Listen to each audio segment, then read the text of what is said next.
Auzubillahiminash-shaytanir-rajim. Bismillahir-rahmanir-rahim. Dear students, Assalamu alaikum. I am your teacher Fayaz Ahmad Lun from High School Konchubatra.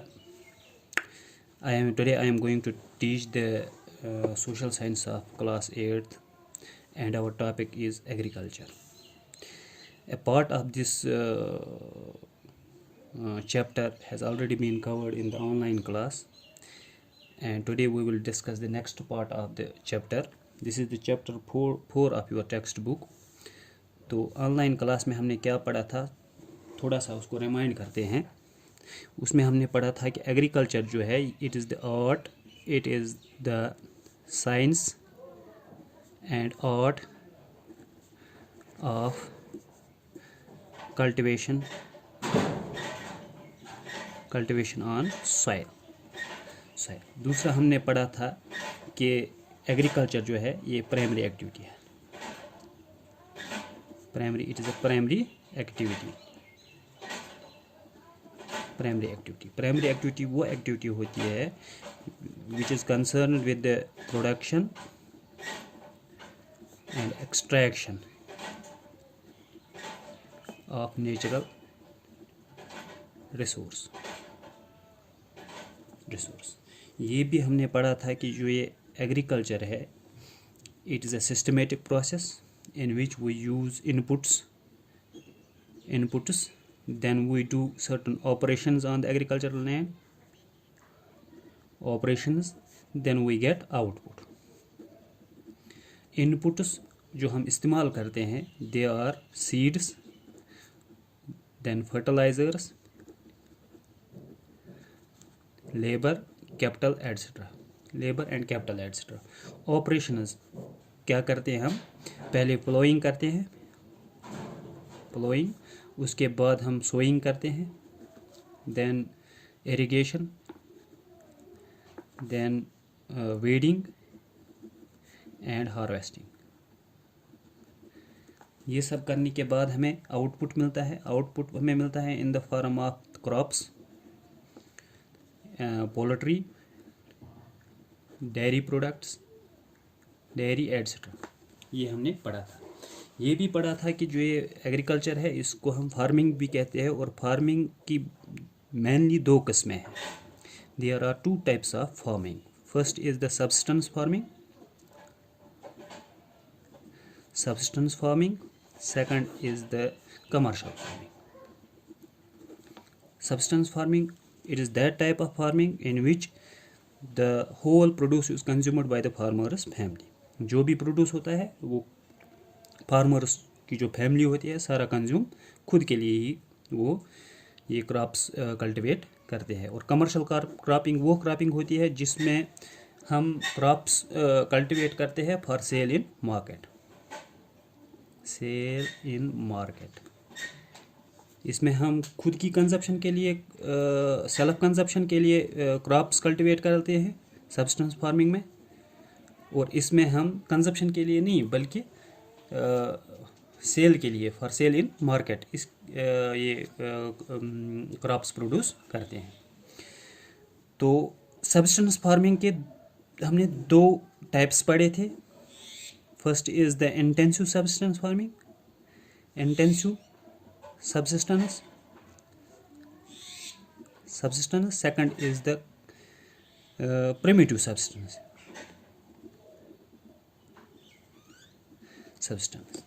Intensive subsistence हमने पढ़ा था कि ये वो it is that type of farming in which a small piece of land is used for cultivation.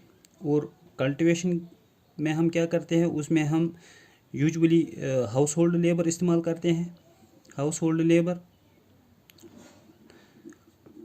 और less technology इस्तेमाल करते हैं. टेक्नोलॉजी ज़्यादा हम इस्तेमाल इसमें नहीं करते हैं. It means less capital use rather. This primitive substance, it has two types. First is the shifting cultivation, second is the nomadic herding. Shifting cultivation हमने पढ़ा था और नोमैडिक हर्डिंग भी पढ़ा था. प्रिमिटिव सब्सटेंस के दो टाइप्स है. Shifting cultivation, it is that type of cultivation in which a plot of land is cleared, then the trees they are burned, and then the ashes are mixed with the soil, and crops like maize, wheat, etc. are grown. And once this land it loses fertility, this piece of land is abandoned and the cultivator moves to the next plot and repeats the same process. That is why it is called a shifting cultivation. Nomadic herding, it is in this type of primitive substance, the जो ये herding होती है, ये nomadic herding means the those herders they move from one place to another place through definite routes. ये इसलिए move करते हैं along with their cattle, इसलिए मूव करते हैं क्योंकि या तो क्लाइमेट वहाँ सीवियर हो जाता है, जैसे कि हम यहाँ के बकरवालों की बात करते हैं, तो यहाँ के जो बकरवाल है वो अपने मवेशियों को लेकर विंटर्स में जम्मू चले जाते हैं और समर्स में जम्मू से वापस कश्मीर आ जाते हैं because of the climatic condition. तो ये हमने ऑलरेडी डिस्कस किया था. कमर्शियल फार्मिंग, इसके भी 3 किस्में हैं. First is the commercial grain farming. यहाँ मैं लिखूँगा commercial farming. It has 3 types. First is commercial grain farming. commercial grain farming. Second is mixed cropping. Mixed cropping या mixed farming हम कहेंगे. Third is the plantations. Commercial grain farming, it is that type of farming in which crops are grown for commercial purpose. Crops are grown for commercial purpose.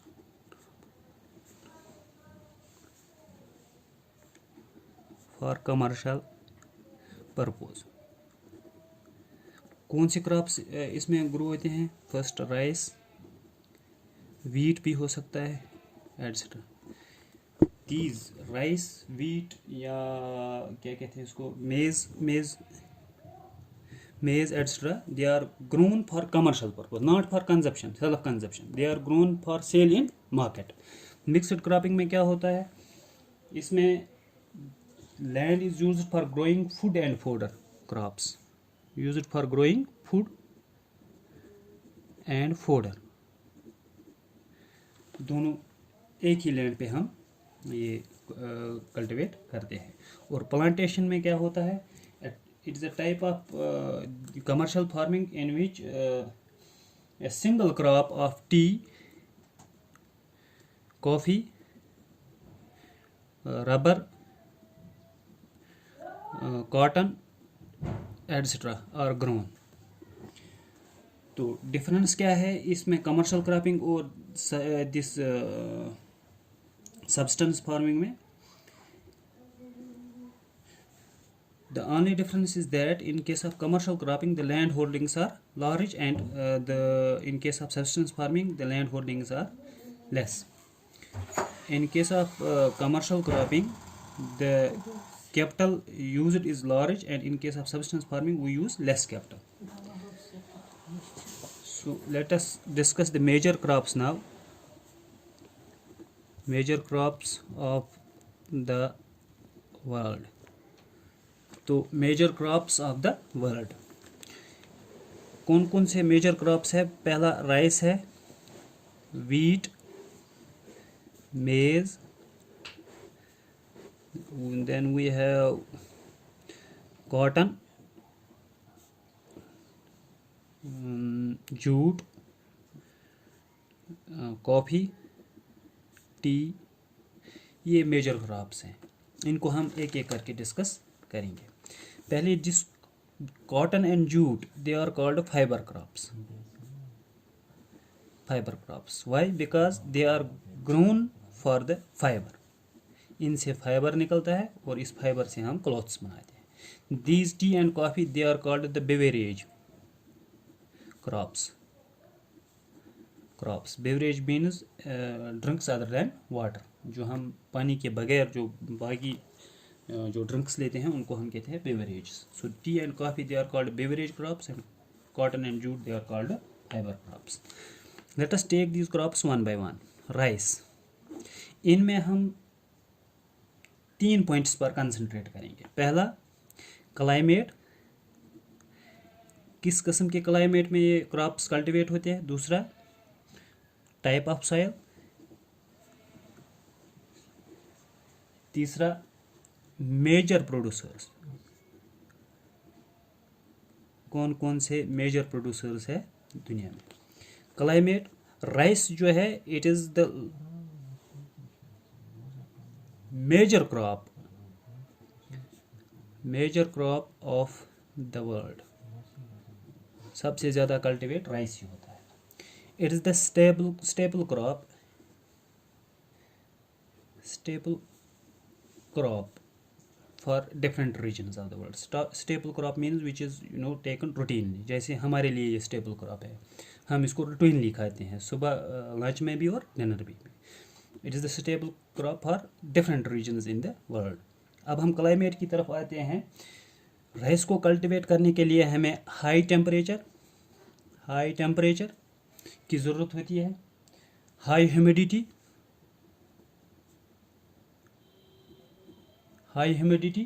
And rainfall, और rainfall भी अच्छा होना चाहिए। Humidity means presence of moisture in air,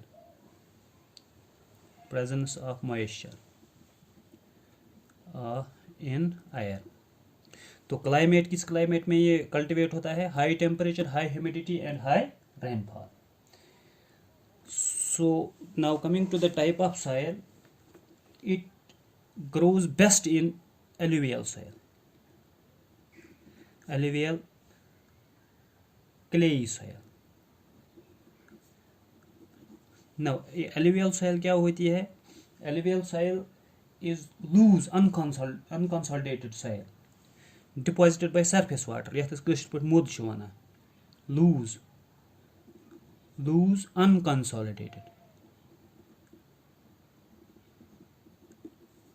unconsolidated soil deposited by surface water.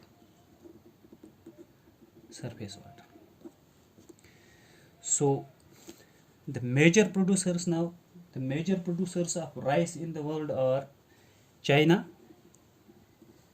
then India, Sri Lanka and Egypt.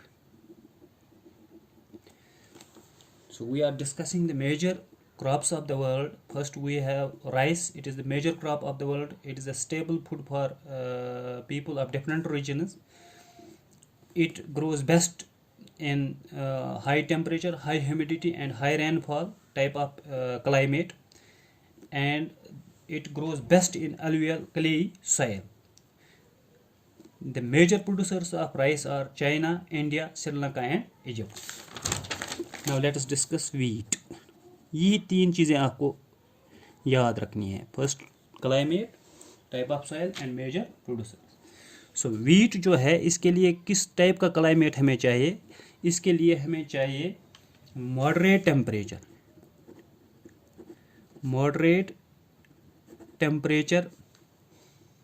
And rainfall. Moderate temperature and rainfall during growing season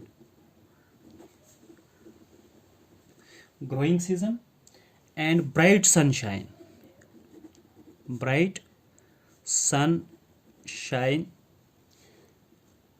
during the harvest, at the time of harvest. इसके लिए हमें moderate temperature, ज़्यादा temperature की जो high temperature की ज़रूरत नहीं है और हाई रेनफॉल की ज़रूरत नहीं है ड्यूरिंग ग्रोइंग सीजन। जब हम इसको सो करते हैं और जब ये ग्रो हो जाता है, उन दिनों में हमें मॉडरेट टेम्परेचर चाहिए और मॉडरेट रेनफॉल चाहिए। लेकिन जब ये once this wheat is cultivated and in the harvest, जब हमें इसको काटने का वक्त आता है, उस वक्त हमें ब्राइट सन चाहिए। अब कौन सी ज़मीन में ये ज़्यादा उगता है, that is loamy soil. Loamy soil is best for the cultivation of wheat. Now ये लोमी सॉइल क्या होता है, It is composed mostly of this sand, mostly sand. इसमें ज़्यादा sand होता है और silt होता है, and smaller amount of clay होता है. Now major producers of wheat are USA, Canada, Argentina, Russia, Ukraine, etc. These are the major producers of wheat. अब मेज़ की बात करते हैं. मेज़, it also needs moderate temperature, moderate rainfall,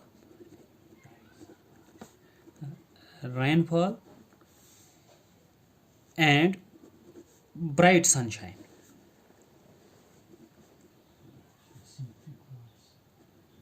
Sunshine for its growth.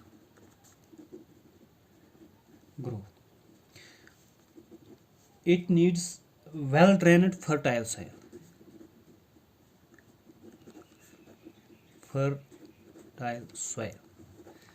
में ग्रोथ होता है. और major producers of maize are Brazil, then we have China, Russia, Canada, India, and Mexico. Now coming to the cotton. It needs high temperature, light rainfall, and 210 frost free days. Now what does this 210 frost free days mean? तो frost को हम पहले define करेंगे. Frost क्या होता है? Frost it is a deposit of small white ice crystals formed on the ground when temperature falls below freezing. जब below freezing temperature होता है तो वाइट क्रिस्टल्स बनते हैं ज़मीन पर, उसको हम फ्रोस्ट कहते हैं. Now what does this frost free days means? It is the average gap between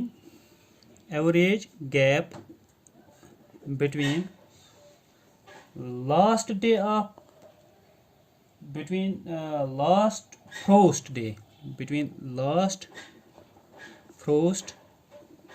day of the spring and first frost day of the autumn.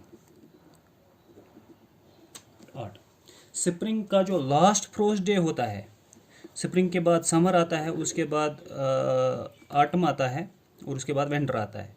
Spring का जो लास्ट डे होता है, ये फ्रोस्ट डे होता है, उसके और ऑटम के फर्स्ट फ्रोस्ट डे के बीच में जो गैप होती है उसको हम कहते हैं frost free days. It means summer जो है वो पूरा किस में आता है? फ्रोस्ट फ्री डेज में, और स्प्रिंग का कुछ हिस्सा और ऑटम का कुछ हिस्सा इसमें आता है. यूजुअली एवरेज डेज जो होते हैं वो 198 to 206 डेज इसमें आते हैं जो फ्रोस्ट फ्री होते हैं, जिनमें फ्रोस्ट नहीं होता है. तो कॉटन के लिए हमें 210 फ्रोस्ट फ्री डेज चाहिए इसके कल्टीवेशन के लिए. So now coming to the soil, it grows best in black and alluvial soil. Now major producers are China, USA, India, Brazil, etc. Jute,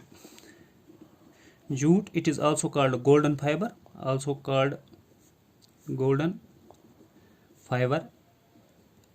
इसकी वजह यह है, it is because of it is yellowish colour, and one reason, this is the one reason. Another reason is that it is the cash crop which brings income to the farmers family. तो इसके लिए हमें high temperature चाहिए, high temperature and heavy rainfall.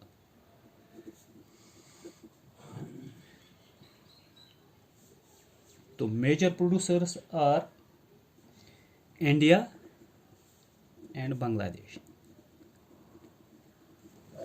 Jute के बाद coffee. Coffee के लिए हमें वार्म एंड वेट क्लाइमेट चाहिए, वार्म एंड वेट क्लाइमेट। इसके लिए हमें वेल ड्रेनड लूमी सॉइल चाहिए, लूमी सॉइल चाहिए। Hill slopes are more suitable for the growth of coffee. और मेजर प्रोड्यूसर्स जो है वो है ब्राज़ील, कोलंबिया एंड इंडिया। उसके बाद आता है T.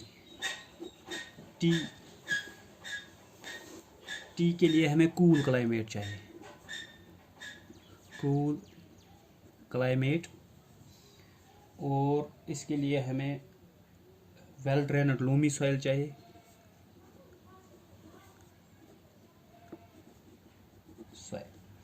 and the major producers of tea are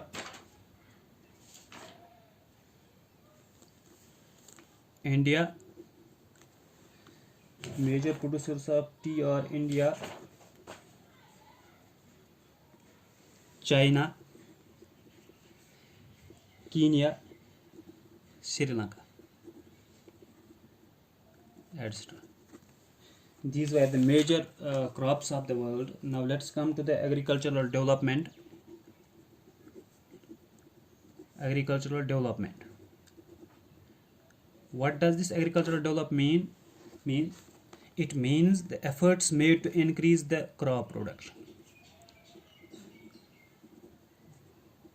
Increase the crop production.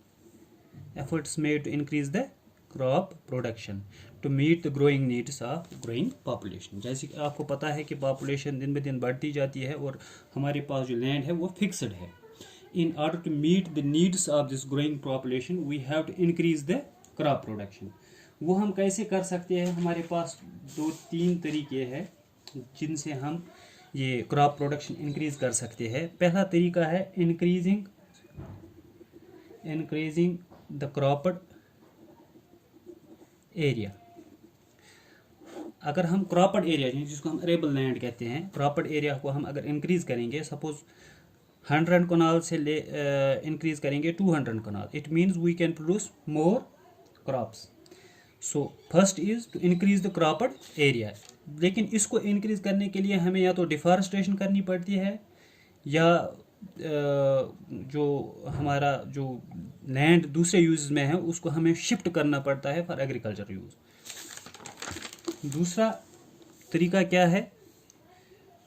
Increase the number of crops.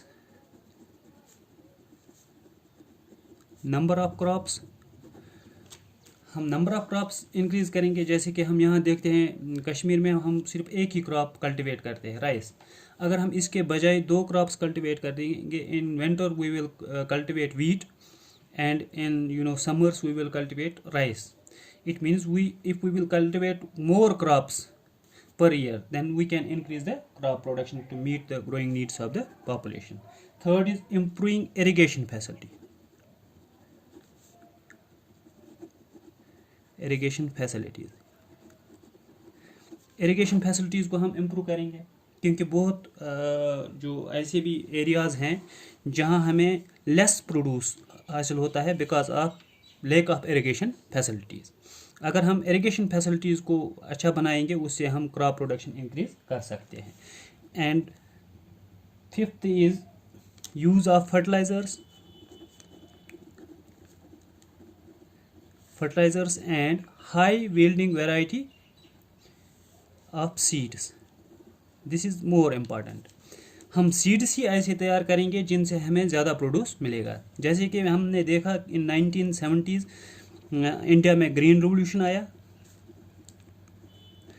Revolution आया, it is because of the high welding variety seeds, because जो India के जो एग्रीकल्चरिस्ट्स है उन्होंने ऐसे सीड्स तैयार किए जो हमें पर हेक्टेयर ज़्यादा ये क्रॉप्स दे सकते हैं। तो ये एक तरीका है। तो इसके बाद